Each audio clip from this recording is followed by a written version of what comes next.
Panchayat workers union వర్ధిల్లాలి. IFTU జిందాబాద్. IFTU జిందాబాద్. జయప్రదం చేయండి. 139వ మేడేను జయప్రదం చేయండి.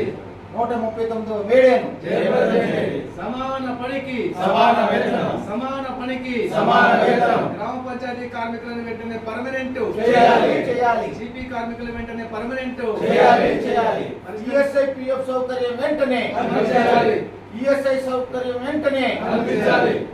సమాన పనికి సమాన వేతనం వెంటనే ఇవ్వాలి.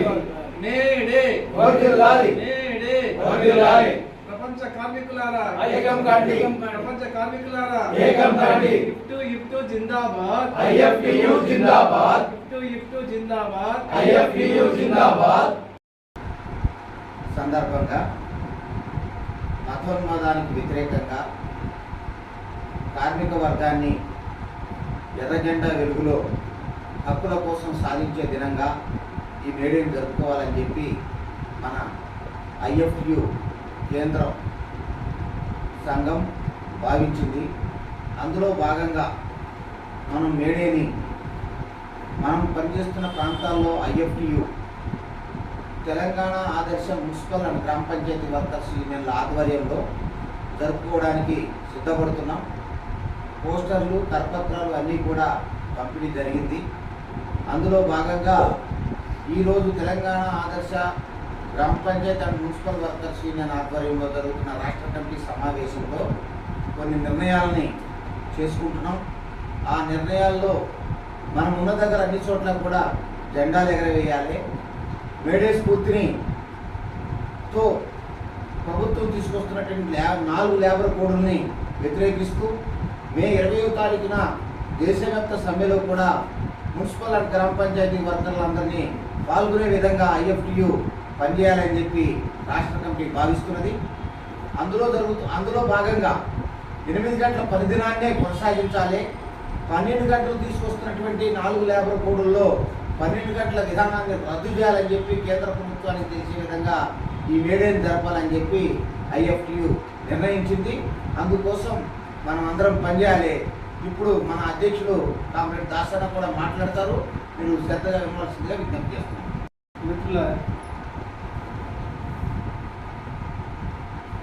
ప్రజల ఆరోగ్యం కోసం తమ ఆరోగ్యాన్ని పణంగా పెట్టి పనిచేస్తున్నటువంటి కార్మికులు గ్రామ పంచాయతీ సఫాయి కార్మికులు.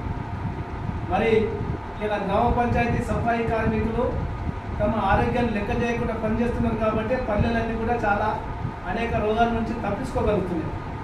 మరి స్వచ్ఛ భారత్లో నరేంద్ర మోడీ ప్రభుత్వం చేసినటువంటి స్వచ్ఛ భారత్లో ముందు భాగంలో ఉన్నటువంటి వాళ్ళు మనమే, అట్లాగే రాష్ట్రంలో కూడా ముందు భాగంలో ఉన్న వాళ్ళు మనమే.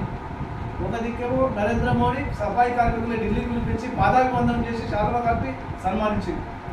అట్లాగే రాష్ట్రంలో ఉన్నటువంటి ముఖ్యమంత్రులు కానీ మంత్రులు కానీ సఫాయి కార్మికులు నిజమైన దేవుళ్ళు అని చెప్పి సల్యూట్ కొట్టారు. కానీ కనీస వేతనం 26,000 ఇవ్వమంటే మాత్రం ఇవ్వట్లేదు. మేము కోరేది ఒకటి, మీరు సుప్రీంకోర్టు చెప్పినటువంటి జడ్జిమెంట్ ప్రకారం 2016 అక్టోబర్ 26 జడ్జిమెంట్ ప్రకారం సమాన పనికి సమాన వేతనమైన ఇవ్వండి. లేదు కనీసం నెలకు 26,000 వేతనం ఇవ్వండి. లేకపోతే కార్మికుల కుటుంబాలు చాలా నలిగిపోతున్నాయి. ఒక దిక్కు ధరలు పెరుగుతున్నాయి, ఇతర ఖర్చులు పెరుగుతూ ఉన్నాయి. కాబట్టి ఈ కుటుంబాల యొక్క పరిస్థితి అర్థం చేసుకోవాలని చెప్పి కేంద్ర రాష్ట్ర ప్రభుత్వాలు మేము డిమాండ్ చేస్తూ ఉన్నాం. అట్లాగే కార్మికులందరికీ కూడా ఒక సెక్యూరిటీ పని భద్రత కల్పించాలి. PF ESI ఇవ్వాలా. అదేవిధంగా వీళ్ళందరూ పేదలు, ముఖ్యంగా దళితులు, మైనార్టీలు, బహుజనులు కాబట్టి వీళ్ళందరికీ కూడా ప్రభుత్వ పథకాల్లో మొదటి ప్రాధాన్యత ఇవ్వాలి. డబుల్ బెడ్రూమ్ పథకం ఉంటే దాంట్లో ఫస్ట్ ప్రియారిటీ ఇవ్వాలని చెప్పి మన యూనియన్ తరఫున IFTU తరఫున ఈ ప్రభుత్వానికి మేము డిమాండ్ చేస్తూ ఉన్నాం.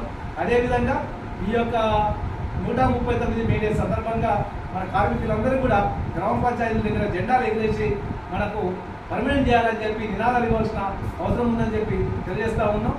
తర్వాత భవిష్యత్తులో ఇంకా కార్మికులు సంఘటిత చేసి ముందుకు తీసుకునే విధంగా మన ప్రయత్నం చేద్దాం.